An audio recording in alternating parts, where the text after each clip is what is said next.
Hello viewers, welcome to Edubandhu channel. আজকে আমরা যে বিষয়টি নিয়ে আলোচনা করব সেটা হচ্ছে নেতাজি সুভাষ ওপেন ইউনিভার্সিটিতে জুলাই 2025 সেশনের পিজি অ্যাডমিশনের নোটিশ খুব শীঘ্রই প্রকাশিত হবে, তেমনটাই একটা খবরের কাগজে অ্যাডভার্টিজমেন্টে প্রকাশিত হয়েছে। তো সেটা নিয়ে আমরা বিস্তারিত আলোচনা করছি। তো অলরেডি জানুয়ারি 2025 সেশনে অ্যাডমিশন কমপ্লিট হয়ে গেছে পিজির। সেক্ষেত্রে বছরে একবারই অ্যাডমিশন হতো, কিন্তু এবছর দেখছি জুলাই 2025-এর জন্য অ্যাডমিশন নোটিফিকেশান আনতে চলেছে ইউনিভার্সিটি।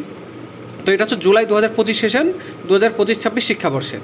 তো এখানে যে কোর্সগুলো অফার করা হবে সেটা হচ্ছে MSc in mathematics, MSc in zoology, MSc in geography, MSc in environmental science. এর মধ্যে জুলজি, জিওগ্রাফি এবং এনভায়রনমেন্টাল সায়েন্সের জন্য মেরিট লিস্ট প্রকাশিত হবে, ম্যাথামেটিক্সের জন্য মেরিট লিস্ট প্রকাশিত হবে না। এরপরে আসছে MA in Bengali, English language teaching, journalism and mass communication, history, political science, public administration, education, MCom, economics, MSW অর্থাৎ master of social work, master of library and information science, এবং শেষে আছে বিলিস অর্থাৎ bachelor of library and information science. তো এই কোর্সগুলোর জন্য admission notice প্রকাশিত হবে খুব শীঘ্রই।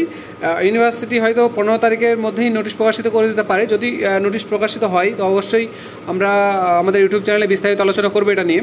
তো যারা এই জুলাই 2025 সেশনে শিক্ষাবর্ষে অ্যাডমিশন দিতে চাইছো তাদের জন্য একটা সুবর্ণ সুযোগ, কারণ ইউনিভার্সিটি একটা সেশনের জন্য একটা বছরের একটা সেশনের জন্য অ্যাডমিশন নিত, সেক্ষেত্রে এখন দেখা যাচ্ছে যে দুবার অ্যাডমিশন নিচ্ছে।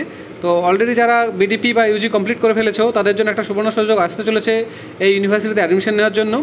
তো বিস্তারিত নোটিশ যখন আসবে আমি আমার ইউটিউব চ্যানেলে পাবলিশ করে দেবো। তো অবশ্যই তোমরা আমার ইউটিউব চ্যানেলটি সাবস্ক্রাইব করে রেখো এবং নোটিফিকেশন বেল আইকনে ক্লিক করে রেখো যাতে তোমাদের কাছে নোটিফিকেশনটা যায়। তো এই ছোট্ট আপডেটটি দেওয়ার জন্য আমার ভিডিওটি করা। যদি ভিডিওটি ভালো লেগে থাকে অবশ্যই লাইক করবে, বন্ধুদের সাথে শেয়ার করবে, কোনো কিছু জানতে হলে অবশ্যই কমেন্ট করবে। এছাড়া এই ধরনের এডুকেশনাল ভিডিও পেতে আমার চ্যানেলটি অবশ্যই সাবস্ক্রাইব করে নেবে এবং পাশে বেল আইকনটি ক্লিক করে নেবে যাতে আমার ভিডিও পোস্টের নোটিফিকেশন তোমরা পেয়ে থাকো। ভিডিওটি দেখার জন্য ধন্যবাদ, সবাই ভালো থেকো।